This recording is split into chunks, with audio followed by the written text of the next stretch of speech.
Well, our topic today has a pretty catchy title: Monetary Death Spiral, the Japanification of Our Economies. Who better to go to than, I'm going to say, the world, certainly Canada's leading expert on Japan, but on economics everywhere. Professor of Strategic Management at the Schulich School of Business in Toronto, Charles McMillan. Charlie, I've known him for a very long time. There isn't a topic he hasn't written on. There isn't a country he hasn't consulted or taught in. And he just has an amazing view. Charlie, welcome. Thanks for being with us. It was great to be with you. Thank you. All right. Before we start this conversation, is going to be a little complicated to say the least. Let's just get some quick, short definitions out there so that people know what we're talking about. Monetary death spiral, or as you call it, the McMillan monetary death spiral, because you've got your take on it. What is it? In any economy, communist or market-oriented, there's two issues here. One is the debt levels of consumers, of governments, and of companies. Mm-hmm. And the second is both the inflation and the interest rate. And so we're in a situation globally of extremely low interest rates. In some cases, it's negative by country, and extremely low interest rates. Unfortunately, for the world economy, and the COVID thing exacerbates this, is the collapse both of aggregate demand and supply. So, for example, simple example, demand, the whole leisure industry, travel, restaurants, or whatever, nobody's going. The places are there, but they can't use it because of health reasons. This is exactly what happens in wartime. The second example is supply. Air Canada, the American Airlines, the European Airlines, there's tons of planes, there's tons of travel opportunities, but nobody's flying. So what do governments do? And unfortunately, for conventional theory, they have to spend money. And this is exactly what happened during wartime. In the famous example of the Second World War and Churchill's war cabinet, he didn't include the finance minister. He put that aside, left it to John Maynard Keynes to sort that out. And it turns out when the Americans weren't in the war, they became the creditor. They supplied a lot of the money. And it turns out Canada actually lent Britain billions of dollars, most of it which was never repaid. And some countries have a lot of money, Japan being the extreme example.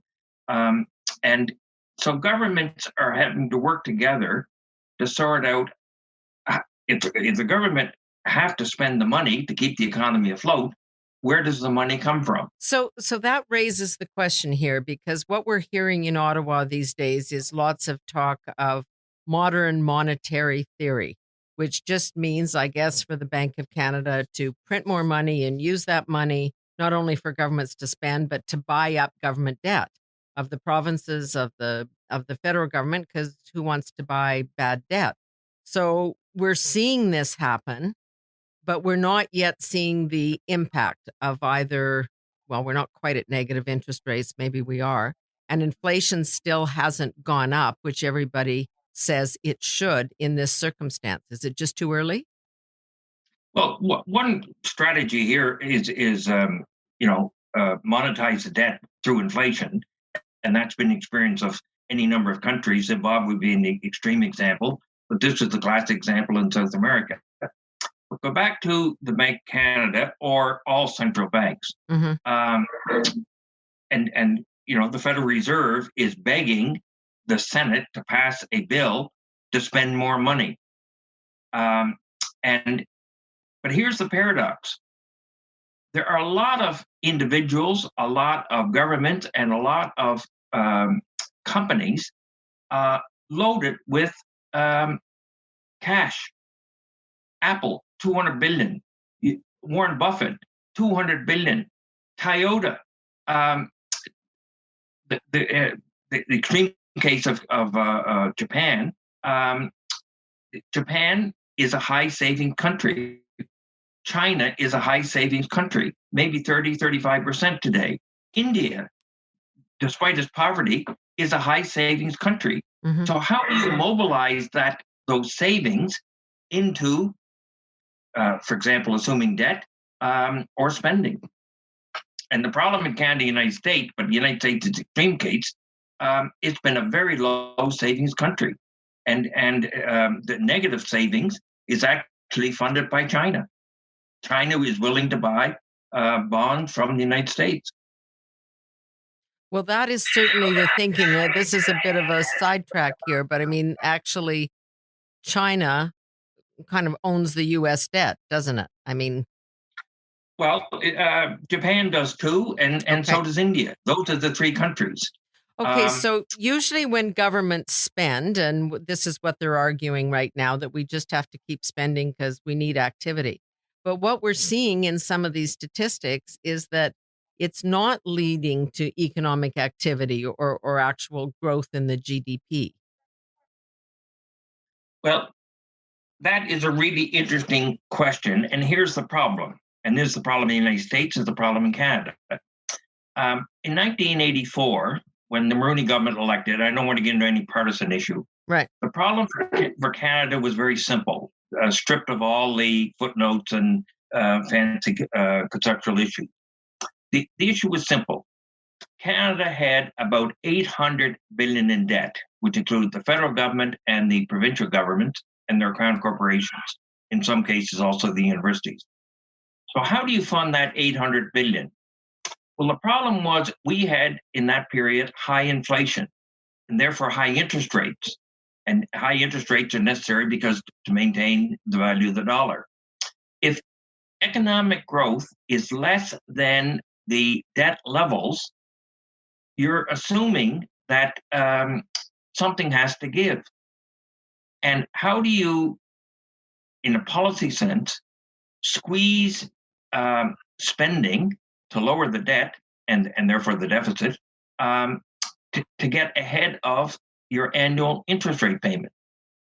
So why are a lot of families in the squeeze today? Even if they have a job, their spending exceeds their revenue from their job payment. And so something has to give. In the United States, with poor people, for a lot of people, families, it's a choice between looking after your parent for healthcare or paying high tuition for university. And governments are now faced with this dilemma. The spending in Canada by the provincial or federal government, the target has to be the people that have the least amount of money. And that's a tricky policy issue to design. And some of it has been wasted. So when we hear the prime minister talk about in the throne speech and in comments later, this is not the time for austerity. We've got to spend, spend, spend. It doesn't seem to be really working. And I was looking at some other reference points. This book in 2019 by some Italian economist called Austerity When It Works and When It Doesn't. And they kind of go to this issue that taxing the rich, which always seems popular, really doesn't work, but cutting spending does. But if politically you're not in favor of austerity, then what? Well, there's two sides of this. You know, in economics, it's supply and demand, but Britain is a better example of Okay. austerity.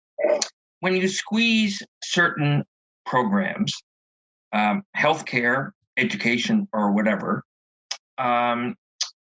okay, you save money.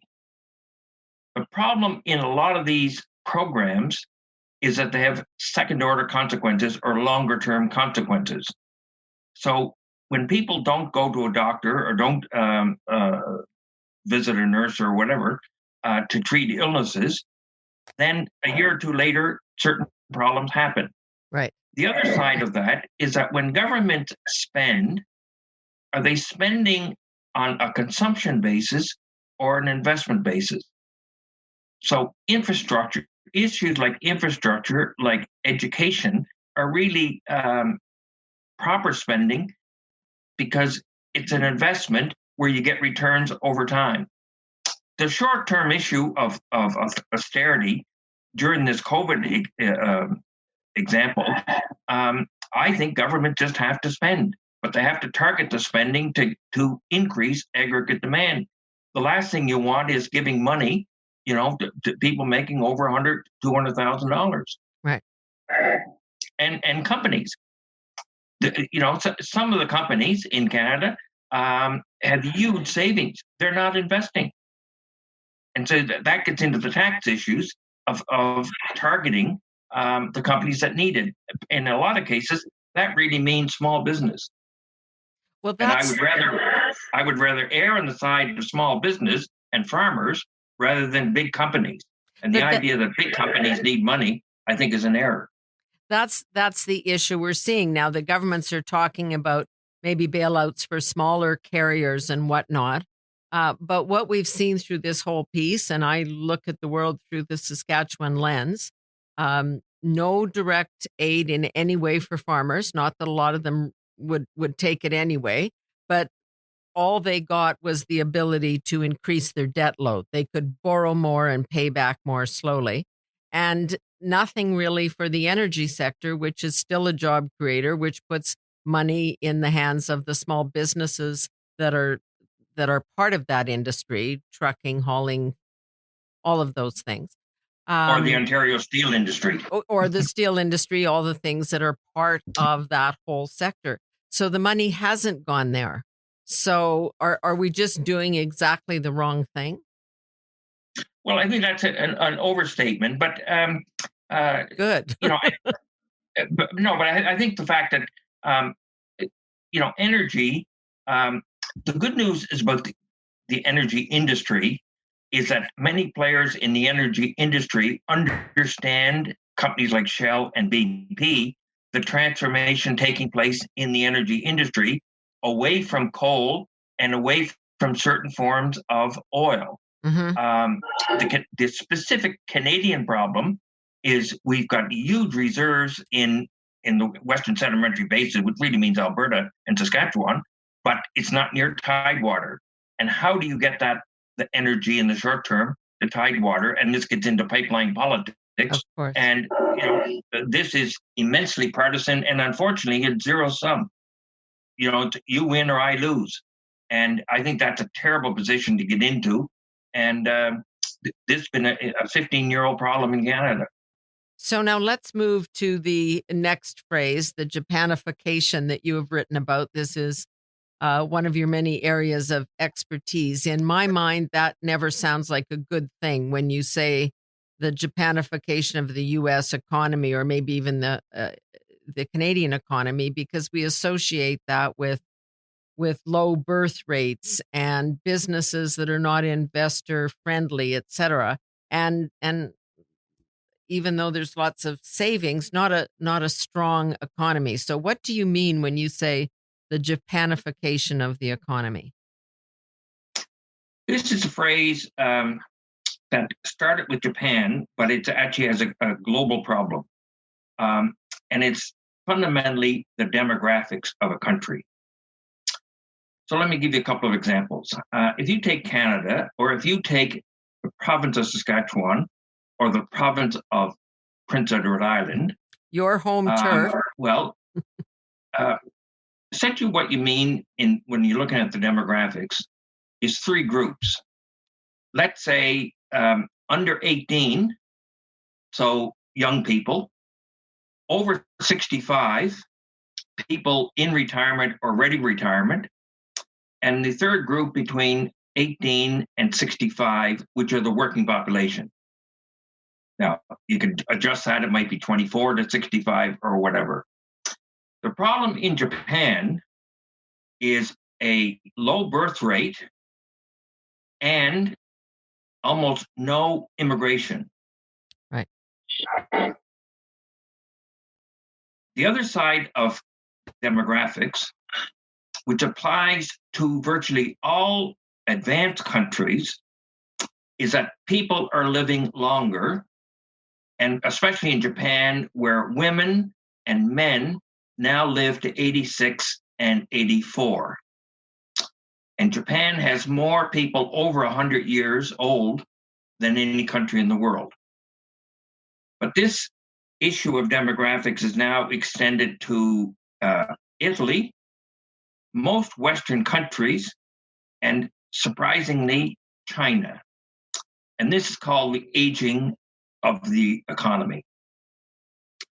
And of course, China has a particular problem of the one-child problem, which they've abandoned. Now, how do you get around that?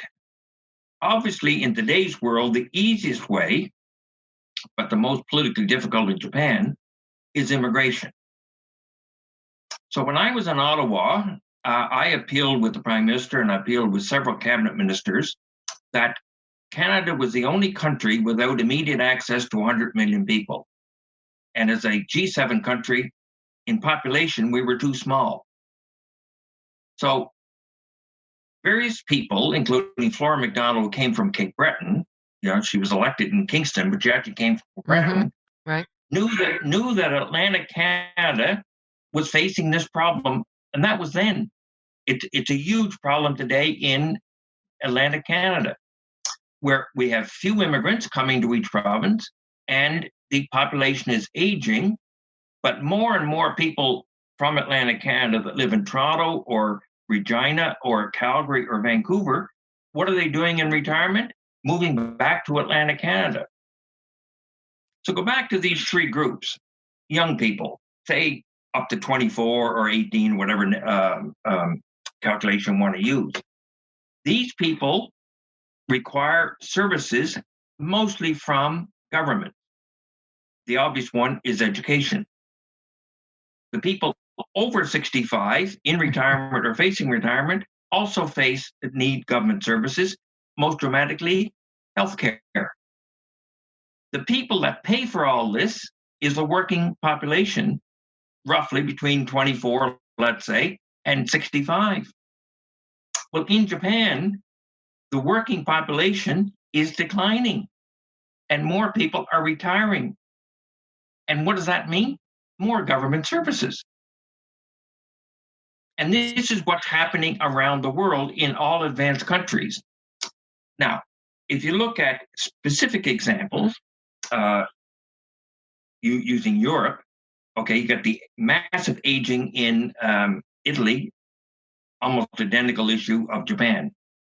But what's Britain done?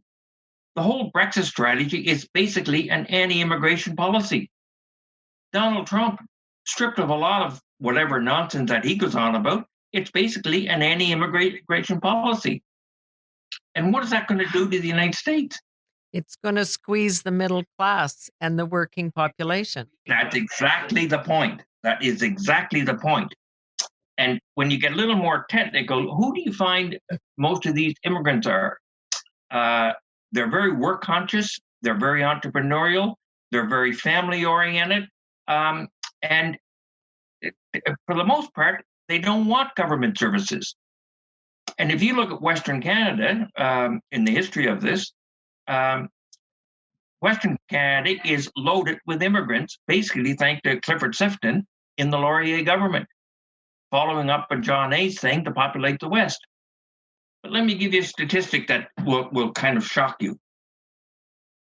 In every decade, from 1870, 1880, up until the 1950s, the new immigrants coming to Canada, coming to the United States, in each decade, the new immigrants coming to the United States exceeded, just the immigration, exceeded the entire population of Canada, which explains why the United States today is 330 million and we have only 33 million or 35 or whatever.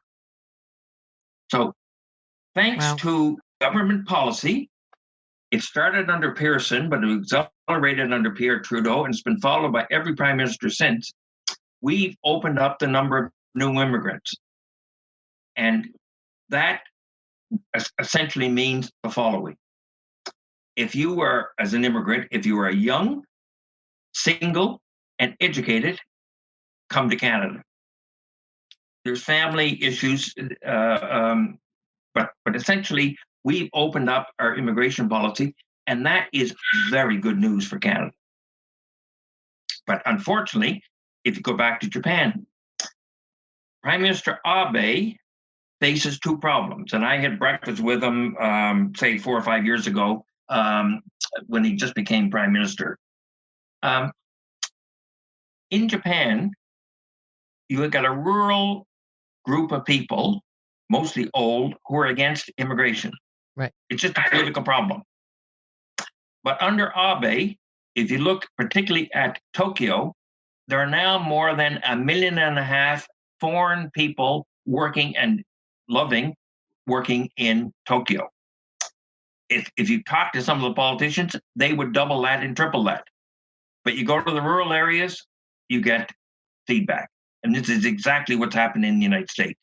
So this is what fundamentally that's what Japanification means for Western countries. So when you're talking about Japanification of Western countries, and you're hoping that this will mean opening up to immigration, realizing that the other system does not work, the other approach. It doesn't work, and the issues though accelerate. So right. Japan, for example, everybody and the Senate should be studying this issue because immigration is only one aspect of it.